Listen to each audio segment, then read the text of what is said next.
Good morning. It's election day. So I'm gonna go get ready to vote and take you guys with me for the rest of the day. I usually don't get weekdays off. Kaya even though it's like super early and I don't have work, it just feels illegal to stay in the bed and lie down. Not used to it, especially on a Monday. Vitamin C. I can see my neighbor peeking from the fence. He might be curious like why I have a camera facing the window. I made this. If you guys can see, like the clasp, it's not done properly. But I like how it looks. Don't have to see the back. The weather's nice.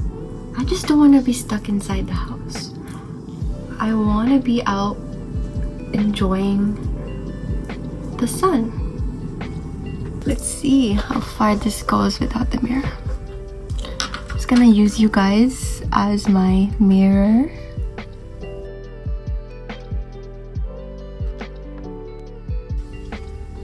Is it weird seeing someone curl their lashes?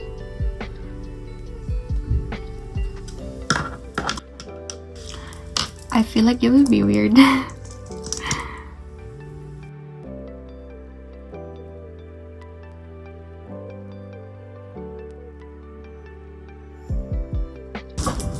Okay, I think I'm ready. Just gonna add on my shawl kasi medyo malamig pa nga. Mamaya pa iinit ng hapon. Put this on. This is the fit. I'll show you guys. Literally just in my sweats. My boyfriend's driving me. And then, are we getting coffee after? Okay. Okay, we're getting coffee after. I can't film inside the election site, so just gonna update you. Bye. I just finished exercising one of my rights, which is to vote. If you didn't vote this year, make sure to vote the next election. It's very, very important. It's my favorite time of the day, caffeine time. This drink was recommended by the barista. It's their iced upside down latte. And then my boyfriend got a classic cappuccino. Look how huge their almond croissant is. It's almost as long as my forearm. And here's me writing down more vlog ideas. Sarap na ito. Mama.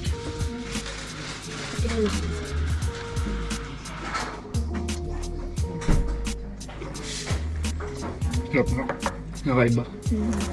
Foamy. Parang yung yung dalgona. Parang may kakaibang lasa siya doon. Vanilla. Well, I finished this almond croissant. Let me take you guys around the cafe. First thing I noticed is that they have so many plants, which I love. You can choose pink, yellow, or blue for the hot lids. Tapos yung stir sticks nila are dried spaghetti. It was so unique. I had such a good time at this cafe. I will definitely be back. A little change of scenery to drink this coffee. Tayo ngayon sa Lakeshore.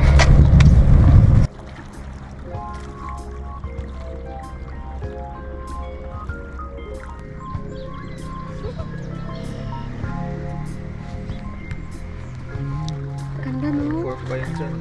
Dahil sa waves. Parang palawan.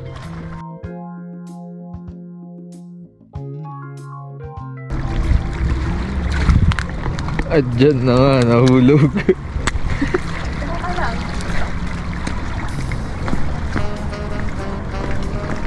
Ang tanong, makakakyat ba ako?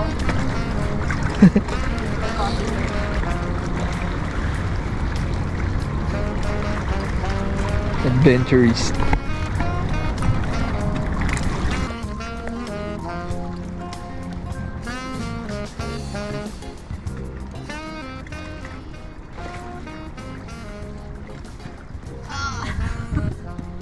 Yak, dumamit tayo. Saan? Okay lang yan. It's part of nature. Sige, hawakan mo. Muntik lang, hindi nahawakan. That's it then. One step up. Paying up. Doing my morning stretches. You know, it's officially spring when you see dandelions.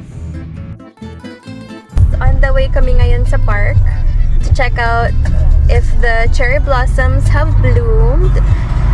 Spring na, so it's about this time that they reach the, ano ba yun? Full bloom.